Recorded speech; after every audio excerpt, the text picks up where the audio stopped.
Gihingusgan ni Police Lieutenant Colonel Joel Fuerte ang labaw sa Traffic Enforcement Unit Jansan ang kahinungdanon sa pagsunod sa mga balaod sa kadalanan o sa ordinansa sa syudad. Sumala pa nga daghanan ng kontra sa operasyon batok sa mga klorong nga mga tricycle.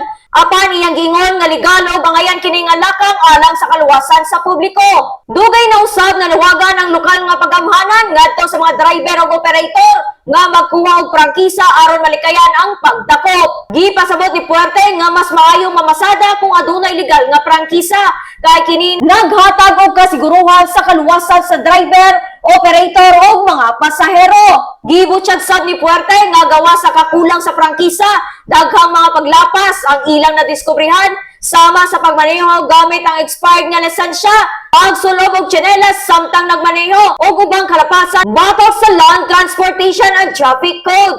Ang amin lang pakiusap na huwag lang magsama ang loob pag nahuli kayo. Kasi nga, ang batas is batas. No? Kung ano man yung programa at city ordinance na ini-implement natin city government, ay sumunod tayo. Pabor naman sa inyo yan. Nasa kapatihan naman nila yan eh.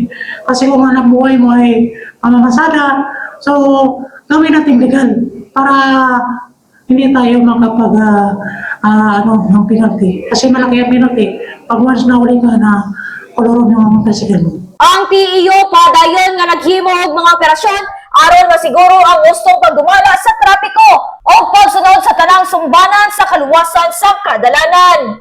Mo kana ang report gikan sa Traffic Enforcement Unit kini si Bombo Irish Lucerata para sa the #1 and most trusted radio network in the country, Bombo Radio Philippines. Basta Radio, Bombo!